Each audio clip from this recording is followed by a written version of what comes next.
아멘 하십시다.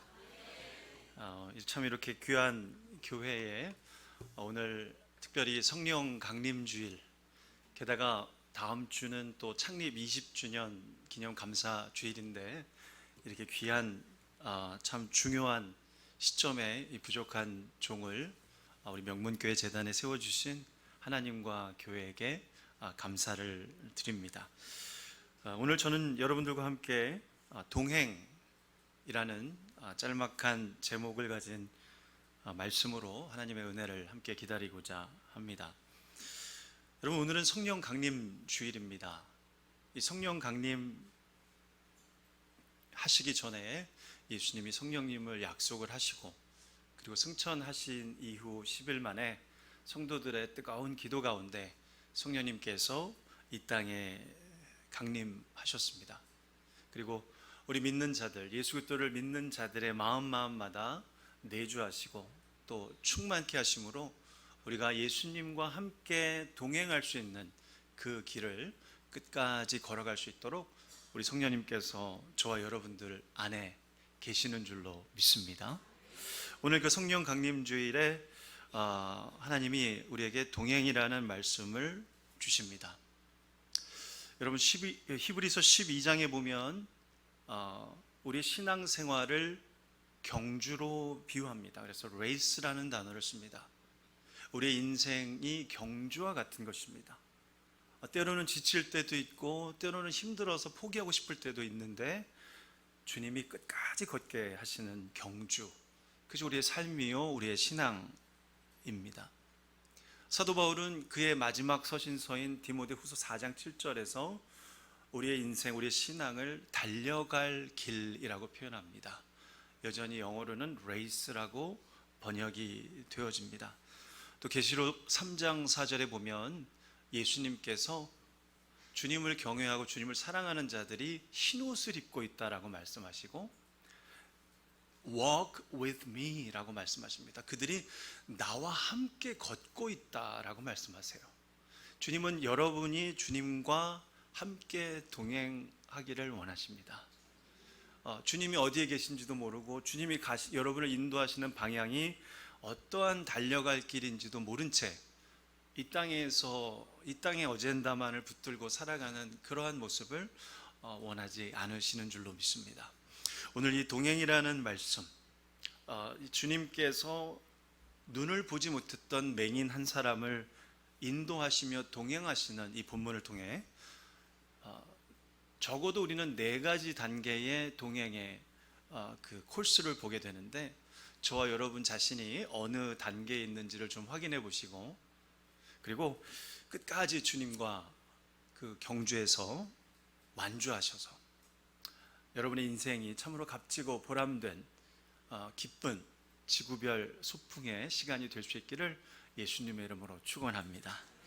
오늘 주시는 말씀, 첫 번째 말씀을 보니 마가복음 8장 22절에 이렇게 기록합니다. 벳세다에 이르렀다라고 말하죠. 제가 5월 첫째 주에 성도님들 23분을 모시고 이스라엘 성지학습 및 비전 트립을 다녀왔습니다. 그래서 얼굴이 좀 검해졌는데요, 벳세다라고 하는 곳을 직접 가보니까 설교 말씀이 새롭게 다가오더라고요. 여기가 벳세다구나, 이렇게 생긴 곳을 주님이 진짜 걸으셨구나 라는 생각을 하면서, 이 벳세다라는 말이 딱 지금 오늘 본문에 있는데 너무너무 마음에 생생하게 다가옵니다. 역사적으로 분명히 주님은 그 길을 걸으셨는 줄로 여러분 믿으시기 바랍니다. 벳세다에 이르렀는데요, 거기서 사람들이 맹인 한 사람을 데리고 예수님께 나와왔다라고 말합니다. 자, 보세요. 사람들은 분명 복수형입니다. 한 사람이 한 사람을 데려온 것이 아니라 복수의 사람들이 한 사람을 데리고 의도적으로 예수님 앞에 찾아와서 예수님을 만날 수 있도록 도왔던 사실을 우리가 이 본문을 통해서 보게 됩니다. 다수의 사람들이 단 한 사람을 위해서 자신의 시간과 자신의 마음과 자신의 필요한 모든 것들, 그 사람을 위해서 헌신하고 희생해야 되는 것들을 과감하게 희생하면서 그 한 사람을 예수님 앞에 데리고 나왔다라는 사실입니다. 그리고서는 이런 단어가 밑줄이 쳐져 있죠. 구하거늘이라는 단어를, 제일 마지막 단어를 보시면요, 그냥 우리가 구하건을 보통 생각하면 그냥 기도했나 보다, 아니면 뭐 이거 좀 해달라고 이렇게 간청했나 보다라고 생각하고 말 수 있는데, 여기서 이 구하건을이라고 하는 이 단어가 성경 원전에 쓰여진 헬라어로 보면 파라칼레오라고 하는 독특한 동사가 쓰여지고 있습니다. 이 단어로부터 바로 성령 강림주일 보혜사이신 그 파라클레토스라고 하는 성령님이 혹은 예수님이 명사형꼴로 기록되는 그 동사형이 기록되고 있는 거죠. 그래서 이 파라칼레오라는 단어는, 파라는 옆으로라는 뜻입니다. 그리고 칼레오는 부르다라는 뜻입니다. 지금 그 다수의 사람들이 맹인 한 사람을 어떻게 하고 있냐면, 그 한 사람을 가까이 와서 그 한 사람을 예수님께 초대하고 인도하고 있고, 그 한 사람을 위해서 도와주고 있고, 그 한 사람의, 마치 성령님이 우리에게, 예수님이 우리에게 그러하시듯 변호인이 되어주셔서 그 한 사람을 위해서 지금 예수님 앞에 간절히 이 사람이 예수님 만날 수 있도록 돕고 있는 모습을 우리에게 묘사해 주는 본문입니다. 사랑하는 여러분, 제가 아까 우리 사랑하는 또 우리 박상진 우리 목사님, 저 보고 싶었습니다. 목사님, 네. 박상진 목사님 광고해 주신 대로 6월 11일이 무슨 주라고요? 즐거운 전도의 주간입니다. 아까 우리 한번 나눴던 말씀 다시 한번 나눠볼까요? 그 사람 온다지요. 시작. 네, 네. 얼마 남지 않았어요. 불과 2주 정도 남았는데요. 여러분, 저는 그 즐거운 전도가 있는 줄도 전혀 몰랐습니다. 네. 그런데 이 말씀의 가장, 오늘 본문의 첫 번째 우리에게 주시는 말씀이, 다수의 사람들이 앞을 보지 못한 한 사람을 예수님께 모시고 왔다라는 장면을 우리가 그냥 듣지 않기를 원합니다. 여러분, 한 사람을 주님 앞에 오게 하는 그 과정 참 짠합니다. 제가 저 뒤에 앉아 있는데요, 지금도 그렇고 계속 눈물이 나요. 왠지 모르겠어요. 하나님이 이 교회를 많이 사랑하시는 것 같다라는 생각을 해봅니다.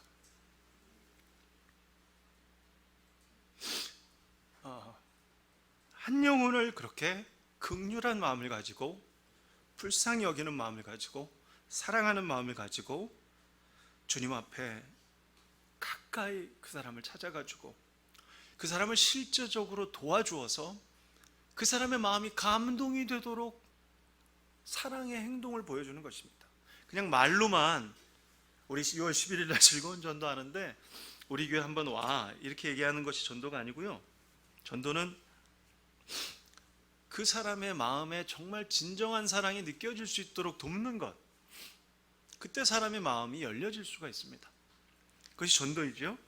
그리고 그 사람의 변호인이 되어주는 거예요. 누가 뭐라고 해도, 어떤 사람이 그 사람을 맹인이라고 손가락질하고 무시하고 조용히 하라고 소리를 질러도 저와 여러분만큼은 그 사람의 변호인이 되어줘야 됩니다. 지켜줘야 돼요. 끝까지 그 사람의 편이 되어줄 때 주님은 그 사람을 6월 11일 날 인도해 주실 줄로 저는 믿습니다. 꼭 그날이 아닐지라도 반드시 주님 앞에 이끌어 주실 줄로 믿습니다. 여러분, 한 사람이 예수님을 주님으로 영접할 때 전도학에서는 적어도 한 13번 정도를 부인하게 된다라고 해요. 저와 여러분이 오늘날 이렇게 예수님을 믿고 있는 이유는 그 사이에 여러분이 몰라도 평균적으로 한 13번 정도를 그 누군가가 여러분을 예수님께 인도하고자 했는데 거절하고 마음 아프게 와, 됐어, 너 혼자 믿어, 나한테는 예수 얘기도 하지 마, 뭐 이런 식으로 저와 여러분이 분명히 아무리 모태신앙이었다고 해도 마음이 떠났다 왔다 했던 시간들이 있었을 줄로 압니다. 우리 모두는 다 그 오늘의 본문과 같은 맹인의 한 사람이었는 줄로 믿습니다. 그런데 많은 사람들이 여러분을 도우셨어요. 많은 사람들이 여러분을 위해 기다려주셨고 기도하셨고 도와주셨고 눈물로 사랑으로 이렇게 이끌어주셔서 주님 앞에 가까이 나아오게 하여 주시는 줄로 저는 확신합니다. 사랑하는 여러분, 저는 이렇게 생각합니다. 지난 한 7년째 들어가는 교회 단독 목회를 통해서 목회라는 것이 무엇인지를 깊이 있게 생각해 봤습니다. 예전에 부목사님으로 섬길 때는 잘 몰랐어요. 잘 몰랐는데 이제 제가 담임목사가 돼서 이런저런 성도들 한 사람 한 사람을 위해서 기도하고 또 돕고 또 기다려주는 그런 과정들을 통해서 목회는 뭐 큰 교회를 하고 뭐 유명해지고 뭐 큰 빌딩을 갖고 뭐 그 주 주일 헌금이 얼마나 하고 이건 아무런 의미가 없는 거를 제가 깨닫게 됐습니다. 그리고 진짜 중요한 것은, 목회라는 것은 한 사람의 가치가 정말 천하보다 귀하다라는 사실을 깨달아 가는 연단의 과정이 아닌가, 저는 그런 생각을 해보게 돼요. 성도님들의 신앙의 삶도 저는 동일하다고 믿습니다. 여러분, 이 땅에서 여러분의 삶이 꼭 어떠한 직장의 높은 프로모션을 받아서 직위에 올라가는 데 있지 않을 것입니다. 여러분의 남편의 연봉이 얼마까지 올라가야 되고, 여러분의 자녀가 어느 대학에 들어가서 어떠한 직장을 들어가고 어떠한 사람과 결혼해서 얼마나 성공적인 삶을 살게 되느냐에 우리의 목적에 궁극적인 방향성이 있지 않을 줄로 믿습니다. 여러분, 성도로서 여러분의 삶도 마찬가지일 것입니다. 정말 한 영혼의 가치가 얼마나 중요하다라는 사실을 깨닫게 되는 시간이, 그 과정이 바로 저와 여러분의 신앙이요, 인생의 여정인 줄로 믿습니다. 오늘 본문 첫 번째 우리가 기억해야 될 것은 이것입니다. 여러 사람들의 도움의 손길을 통해 한 사람이 예수님께 나오게 되더라는 것입니다. 이게 우리가 예수님과 동행하는 첫 번째 단계예요. 여러 사람들의 도움이 없었다면 그 한 사람은 예수님께 나아올 수도 없었고 예수님과 동행을 시작할 수도 없었기 때문입니다. 사랑하는 여러분, 명문의 모든 성도님들이 그 여러 사람들이 되실 수 있기를 예수님의 이름으로 축원합니다. 두 번째 8장 23절 말씀을 보면 예수님께서 맹인의 손을 붙잡으시고 마을 밖으로 데리고 나가셨다라고 기록해 줍니다. 자, 본격적인 예수님과의 동행이 시작이 됩니다. 예수님의 손을 잡아주세요. 저는 저와 여러분의 손을 주님이 잡아주시고 계신 줄로 믿습니다. 그 손을 잡고 주님이 그런데 조금은 의아한 길, 조금은 낯선 길로 그 맹인을 인도하십니다. 그 길을 인도하시는데요, 그 길이 어딘가 한번 23절 말씀 보시기 바랍니다. 마을 밖으로 데리고 나갔다라고 기록하고 있습니다. 여기서 데리고 나가다라는 그 성경 원어에 쓰여져 있는 단어를 보면 어떤 동사냐면 장례식을 치르기 위해 도시 밖으로 나가다라는 동사입니다. 장례가 있어요. 어떤 사람이 죽었어요. 그 사람이 죽어서 이제 장례를 치르기 위해 그 도시가 아닌 그 도시 밖으로 나가다라는 뜻을 가진 동사가 거기에 기록이 되어져 있습니다. 게다가 그것만 기록이 된 것이 아니라 또 하나의 부사가 기록이 되어 밖으로라는 부사입니다. 여러분, 이 밖으로라는 이 헬라어 전치사가 한 번 더 기록이 되면서 밖으로 나가는데 또 도시 밖으로 나가는 거예요. 이 밖으로 나가는 부분들을 지금 강조해 주고 있습니다. 자, 예수님은 그 동행을 시작하시는데 왜 그 맹인을 굳이 손을 잡고 동행하시면 되는데 밖으로 나가셨을까요? 왜 그의 눈을 고쳐주시기 전에, 왜 그의 바램을 이루어주시기 전에 그의 손을 잡고 밖으로 나가셨던 것일까요? 제가 맹인이라면 어땠을까를 묵상해보자, 어쩌면 예수님은 이런 마음으로 그의 손을 잡고 밖으로 나갔다라고 성경이 반복되는 어조로 기록해 주는 건 아닐까라는 결론에 이르게 되었습니다. 그것은 바로, 여러분, 맹인은 그 주변 지역에만 익숙합니다. 내가 다녀본, 내가 만져본 건물, 내가 만져본 길, 뾰족한 거, 이런 것들에 익숙합니다. 문이 어디에 있는지, 그렇죠? 여기 웅덩이가 어디에 있는지는 압니다. 그런데 손을 잡고 그 도시 바깥으로 나간다라는 것, 그것은 맹인에게는 굉장히 낯선 곳이고 불안한 곳입니다. 어디가 어딘지 가본 적도 없는 곳, 그 손만 놓으면 언제든지 넘어지고 언제든지 내가 처량해질 수 있는 곳. 예수님은 의도적으로 그를 그곳으로 동행하시며 데리고 나가셨다라는 것입니다.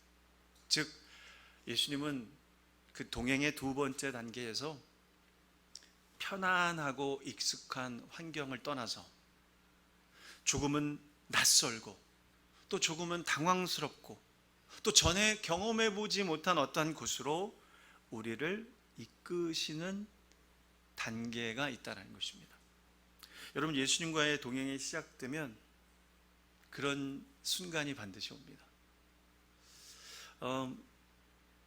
우리는 지난 3년간 한 번도 경험해 보지 못한 코로나 팬데믹이라고 하는 전무후무한 역사적인 전염병으로 인해서 참 고생을 많이 했어요. 지금 또 3년 좀 지나니까 좀 많이 잊으셨죠? 근데 여러분 한번 생각해 보세요. 뭐 마스크 쓰고, 지금도 한국은 마스크 좀 쓰대요. 미국은 전혀 안 써요. 지금 안 쓰는데 막 뭐 교회도 못 들어오게 하고 뭐 교회 들어오면 막 잡아가고요. 예, 막 그랬다 그러더라고요. 한국은. 하여튼 경험해 보지 못한 너무 낯선 환경이었어요. 한국 교회가 이렇게 참으로 뜨겁고 전 세계적으로 미국 다음으로 선교사도 많이 파송하면서 참 이렇게 많이 이 세계적으로 좀 지대한 영향을 귀한 일을 하나님의 나라를 위해서 했던 교회였는데 이 팬데믹의 폭탄이 팍 터지면서 전혀 경험해 보지 못한 낯선 환경이 되어버립니다. 당황스러운 상황 속으로 우리 자신이 그곳에 처하게 된 것을 보게 됩니다. 저는 물론 힘들고 어려운 시간이었지만 이 길 가운데도 이 어두운 터널 속에서도 주님은 우리와 함께하고 계셨는 줄로 믿습니다. 여러분, 어둠이 칠흑 같을 때 가장 빛은 밝게 임할 수가 있습니다. 이 어려운 시간 이제 3년 다 주님이 다 멈춰 주셨습니다. 여러분 믿으시면 아멘 하시기 바랍니다. 이제 회복할 일만 남았습니다. 이제 명문교회 부흥할 일만 남았는 줄로 믿습니다. 여러분, 그 이후에 주님과의 동행이 본격적으로 시작되는 것이에요. 고난의 시간, 낯선 시간, 내가 기대하지 않았던 시간을 지나지 않고 영광의 시간은 성경에 올 수 없다라고 말합니다. 그런데 여러분 기억하세요. 누구나 낯선 곳은 가기 원치 않습니다. 누구나 편안한 곳에 안주하고 싶지, 경험해보지 않은 곳으로 가고 싶지 않습니다. 그러나 주님과의 동행이 시작될 때 주님이 손을 잡고 우리를 그곳으로 인도하십니다. 그때 그러면 저와 여러분은 어떻게 반응해야 될까요? 주님의 손만 꼭 잡으시면 됩니다. 그분 한 분만 의지하는 길입니다. 여러분이 이전까지 친구도 의지했고 부모도 의지했고 재정도 의지했고 여러분의 어떤 쌓아왔던 공로도 의지했고 편안하고 익숙한 공간에서 이렇게 지냈다면 주님과의 동행이 시작될 때 때로는 불편한 공간으로 인도할 수도 있고 때로는 너무너무 낯설어서 그곳은 가고 싶지도 않아서 그 사람은 만나고 싶지도 않은 공간으로 주님이 여러분을 인도하실 때가 있는데, 근데 그때 순종하시기를 예수님을 축복합니다. 그러면 주님이 여러분을 전무후무한 영광의 세계로 안내하고 주님이 여러분을 통해서 영광을 받으실 줄 여러분 믿으시기 바랍니다. 주님 손만 꽉 잡고 그때는 여러분이 의지할 게 없을 거예요.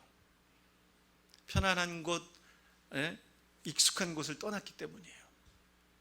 그때는 정말 그 맹인도 주님 손만 잡는 것 이외에는 의지할 대상을 다 제거하십니다. 그리고 주님 손만 잡고 따라가도록 인도하세요. 사랑하는 여러분, 저와 여러분이 주님 손 꼭 잡고 주님만 따라갈 수 있기를 예수님으로 축원합니다. 세 번째, 마가복음 8장 23절을 보니까 그 다음 밑줄 친 보니까 주님이 더더욱 의아한 행동을 하십니다. 사람 이상한 모르는 곳으로 끌고 가시더니 어떻게 하냐면 하시더니 눈에 침을 뱉어버리시는 거예요. 여러분 그 성경 연구에 보면 당시 민간 의술 중에 땅에 침을 뱉어서 그 침을 이렇게 개어서 진흙과 개어서 어디 환부에 발라주는 그러한 치료 풍습은 당시에 문헌에 나와 있습니다. 그런데 예수님이 지금 여기서 한 것은 땅에 침을 뱉어서 진흙과 짓이겨서 발라준 요한복음에 나온 기록과는 다른 방식의 침뱉음이 있어요. 그게 뭐냐면 지금 여기서는 맹인의 눈에 직접 침을 뱉습니다. Jesus spitting on his eyes. 그의 눈에다 대고 돼! 하고 뱉은. 여러분이 맹인이었습니다. 자, 이제 손을 잡고 동행이 시작됩니다. 아, 낯선 곳이지만 주님 한 분만 의지해야지 하면서 룰루랄라 따라갔습니다. 근데 갑자기 잠깐만 있어봐라. 그러더니 어디서 가래 끓는 소리가 싹 나더니만 뭐가 한 덩어리가 팍 나가오는데 분명히 맹인이어도 그 상황이 어떤 상황인지 압니다. 내 눈에 침을 뱉었다. 여러분, 맹인의 눈은 가장 열등감의 장소입니다. 상처가 말할 수 없이 깊어요.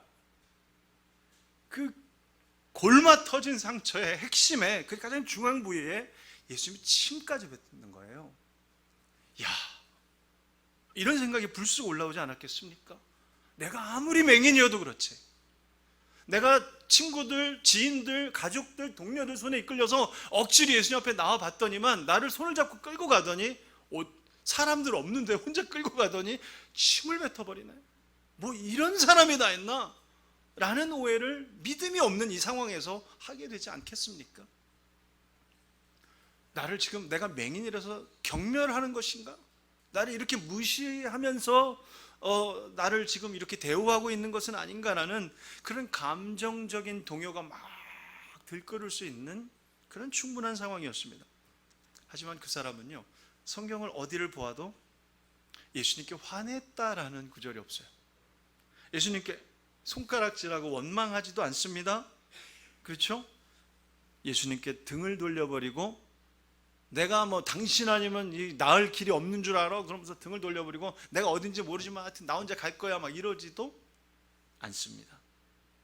예수님을 떠나가지도 않습니다.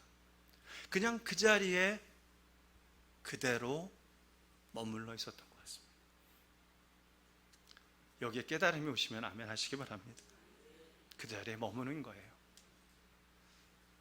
무뎌니 인내하는 것입니다. 동행에서 여러분, 인내함은 이 동전의 앞뒷면과 같아요. 하나입니다. 하나. 인내함 없이는 주님과 동행할 수 없고, 인내함 없이는 주님이 우리에게 이루시고자 하는 그 선을 체험할 수가 없습니다.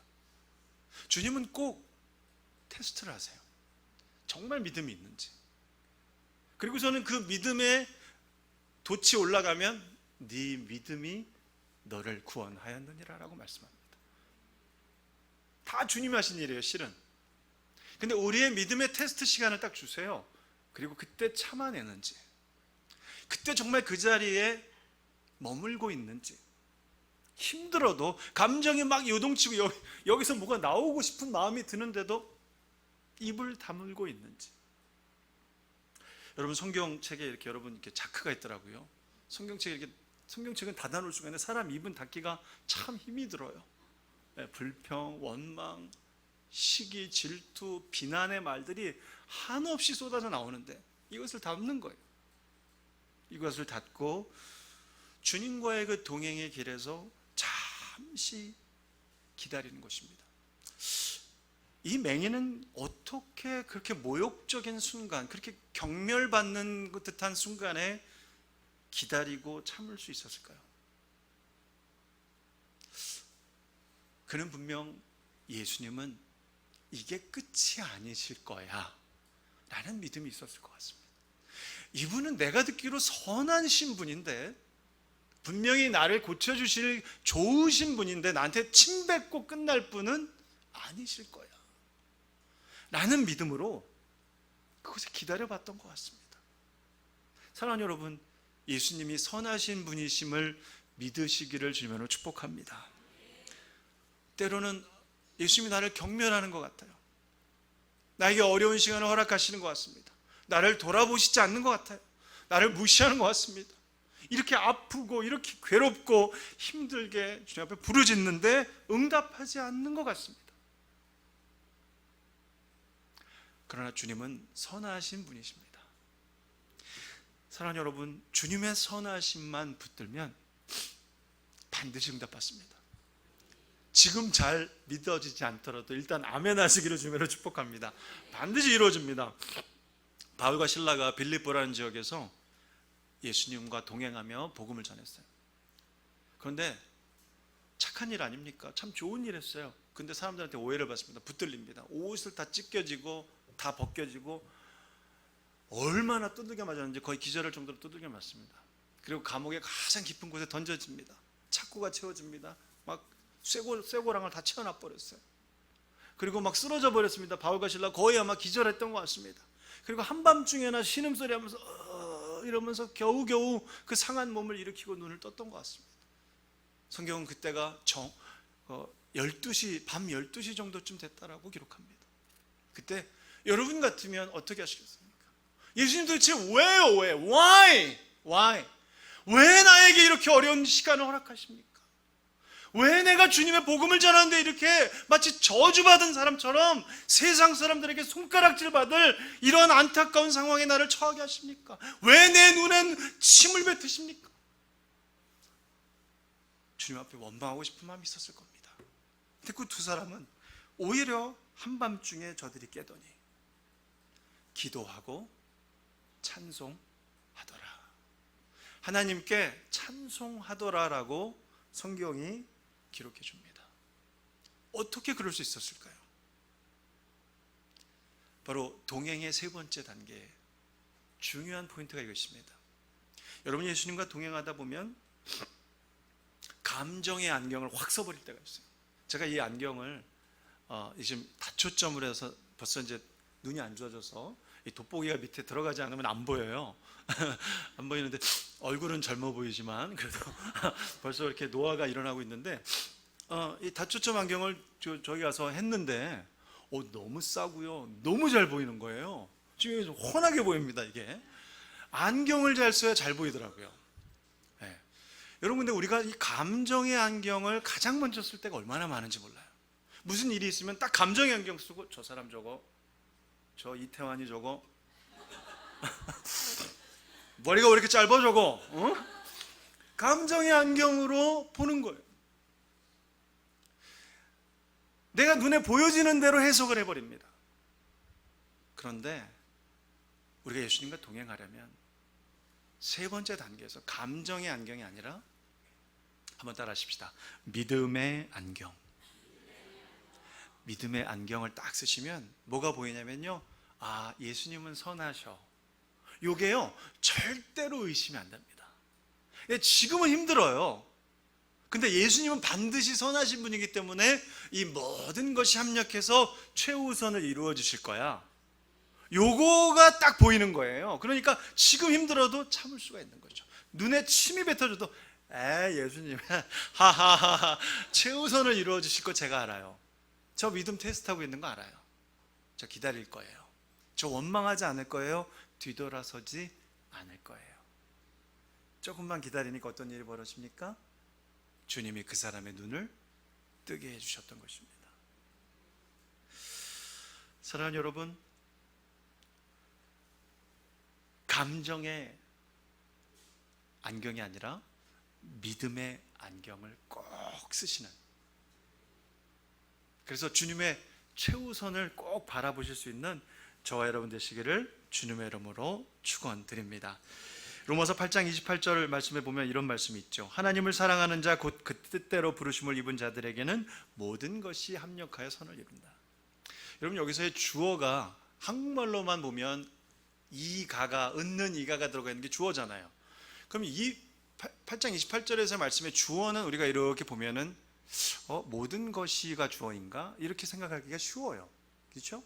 모든 것이, 우리가 좀 부르심을 받고 그냥 이렇게 하고 있으면 모든 것이 저절로 이렇게 합력해서 선을 이루나 보다, 모든 것이 주어인가 보다 라고 오해할 수 있습니다.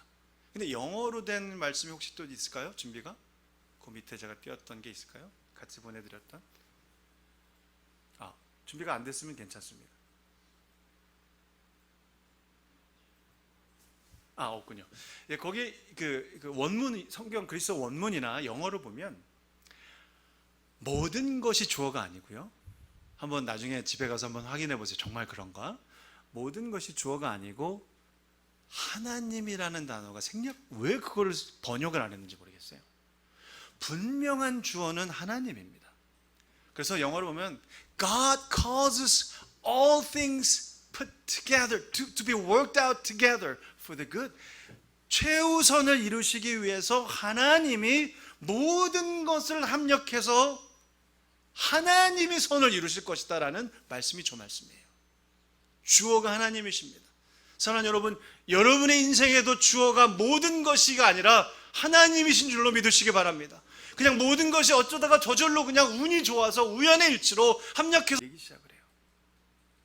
그러면서 그것을 이렇게 두리번보면서 이렇게 보는 거예요. 그러면서 이렇게 말합니다. 사람들이 보이나이다. 얼마나 감격스러웠을까요? 전에 보지 못한 세계가 보이는 거예요.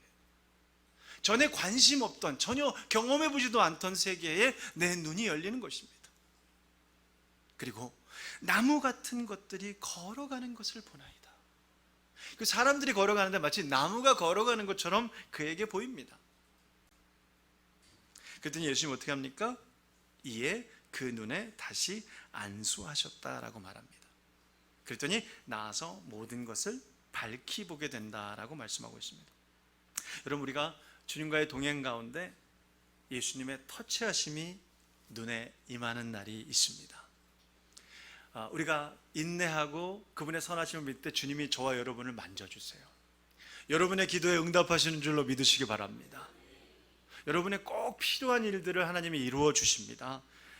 근데 그때 주님께서 더 중요한 일을 하세요. 뭐냐면 우리와 대화하기 원하세요. 우리에게 말씀을 주십니다. 우리에게 말을 걸어오십니다. 무엇이 보이느냐? 이럴 때 보통 교회에 다니는 성도들은 여러 가지 반응이 있는 것 같습니다. 어떤 사람은 주님이 말씀하시는데도 그것이 주님이 나에게 주시는 말씀인지 관심이 없습니다. 묵묵무답입니다. 주일날 박 목사님을 통해서 말씀이 선포가 되는데 그것이 나에게 주시는 말씀인 줄 깨닫지 못하고 멀뚱멀뚱 무슨 소린지 이러고 있을 때가 있다는 것이죠. 주님은 당신이 세우신 교회를 통해서 말씀하십니다. 당신이 기록하게 하신 완성된 계시인 66권의 성경을 통해서 우리에게 말씀을 하세요. 우리에게 말씀을 걸어오십니다. 근데 많은 사람들이 주님과 동행한다고 하면서 성경을 주중에 한 번도 펴보지 않습니다. 그저 성경은 자크는 주일날 아침에만 열리는 그런 어떤 그 골동품과 같이 여기시는 분들이 계세요. 그 맹인이 아니죠. 눈을 뜨는 그 사람. 그 사람이 뭐라고 답변합니까? 이렇게 말합니다. 무엇이 보이느냐 그랬더니 뭐라고 말하죠?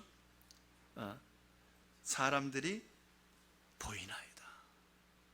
그리고 나무 같은 것들이 걸어가는 것을 보나이다. 여러분이 보시면요, 굉장히 구체적으로 그의 표현들이 묘사되어지고 있는 것을 봅니다.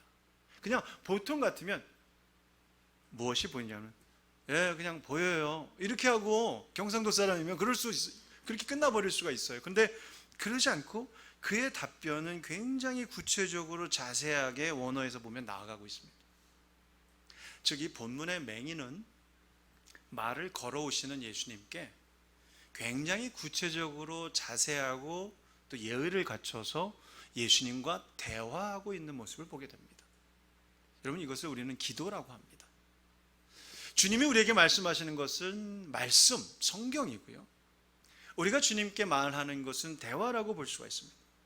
주님의 말씀을 주의 깊게 들으면 여러분, 그 사람에게 주님께서 갈 길을 밝혀주시는 말씀을 주세요.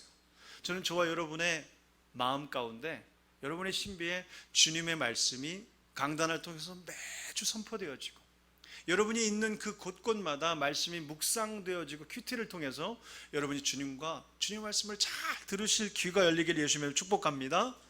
그리고 거기서 끝나는 것이 아니라 여러분이 주님께 이제는 구체적으로 자세하게 친밀하게 대화하는 그 동행의 길이 반드시 있어야 된다는 것입니다. 그가 거기서 그 답변을 하지 않았더라면 예수님이 25절을 보니까 이에 그 눈에 다시 안수해 주는 역사는 나타나지 않았을 것입니다. Then again, 그때 다시 또다시 예수님이 또 안수해 주시더라는 것입니다. 언제요? 그 사람이 구체적으로 예수님과 대화하고 있을 때, 할렐루야, 그때 또 만져주세요. 그때 어떻게 됩니까? 밝히 보여지는 것입니다. 응답이 완전하게 이루어지는 것입니다. 언제요? 예수님의 말씀을 깨닫고 그 말씀에 구체적으로 주님과 친밀하게 교제 나누게 될 때 주님이 더 가까이 오셔서 또 안수해 주시고, 할렐루야, 또 안수해 주시고, 또 안수해 주시고, 또 안수해 주시고, 여러분 아멘 하실 때까지 또 안수해 주십니다. 계속 안수해 주시는 거예요. 언제? 우리가 주님과 친밀하게 대화 나눌 때. 어떤 분들은 이 말씀을 펴고 기도를 하는 것을 꼭 교회에서만 해야 된다라고 생각하시는 분 계세요. 물론 그게 맞죠. 근데 꼭 예배당에서만 국한되어지는 것은 아닙니다. 예수님은 예루살렘 성전에서만 하나님을 예배하는 것이 아니더라고 말씀하셨어요. 사마리아인들에게는 너희들이 예배하는 그 그리심산 거기에서만 예배하는 것이 옳지 않다라고 말합니다. 영과 진리로 너희들이 가는 어느 곳이든지, 그것이 사마리아 마을 속이더라도 어느 곳에서든지 영으로 우리와 함께 하실 수 있는, 성령 강림주일은 그것을 믿는 날입니다. 우리와 함께 하실 수 있는 그 주님의 말씀을 묵상하고 그 주님께 어느 곳에서든지 기도할 수 있는 것, 그것이 바로 예수님과 동행하는 마지막 네 번째 단계인 줄로 믿습니다. 여러분, 오늘 이렇게 비 오는 날까지 이곳에 예배드리러 오신 여러분들을 예수님 이름으로 축복합니다. 오늘 여러분은 예수님을 향해서 어떠한 바람을 가지고 계십니까? 여러분, 예수님께 뭔가를 간구하실 때 이 오늘 본문에서 맹인처럼 좀 구체적으로 구해보시기 바랍니다. 구체적으로, 솔직하게. 아프면 주님 저 너무 억울해요. 그럼 억울하다라고 얘기할 수 있으세요? 주님 저 너무 슬퍼요. 지금 일이 이렇게 돼서 너무 가슴이 아파요. 주님 앞에 어디서든지 잠깐 골방에 들어가서 문 닫고 주님께 말씀해 보세요. 여러분, 어느 곳에서든지, 예배당뿐만 아니라 어느 곳에서든지 주님과 대화하고 주님께 나의 솔직한 심정을 얘기하고 또 주님의 말씀을 묵상하는 그 사람이 바로 예수님과 동행하는 사람입니다. 주일 예배 물론 중요하지요. 주중 예배도 중요하고 새벽 예배도 중요한데 그 공적인 모임에만 내가 주님과 교제하는 것이 아니라 이 사람은 지금 어느 자리에 있습니까? 예수님과 단 둘이 있는 공간이었어요. 아무도 보는 이 없는 곳에서의 여러분의 모습이 바로 여러분의 영성입니다. 그곳에서, 내가 가장 무너지기 쉬운 그곳에서 말씀을 펴서 승리하시는 여러분 되시기를 축복합니다. 나 홀로 있는 그곳에서 주님께 대화를 해보세요. 나 홀로 있는 그곳에서 나만을 위한 시간을 갖지 마시고 나 홀로 있는 그곳에서 주님께 구체적인 솔직한 대화를 시작하실 때 비로소 그곳도 천국이 되는 줄로 믿습니다. 그곳에서 분명히 여러분, 주님이 친밀하게 여러분에게 오셔서 또 한 번 안수해 주시고 또 다시 안수해 주셔서 여러분이 예수님을 분명하게 바라보고 예수님의 뜻을 분명하게 붙들고 예수님과 함께 영원히 끝까지 그 레이스에서 최후 승리할 때까지 동행하게 하실 줄로 예수님이 여러분을 이끄시기를 여러분 믿으시기를 예수님 축복합니다. 오늘 말씀 마지막으로 정돈해 볼까요?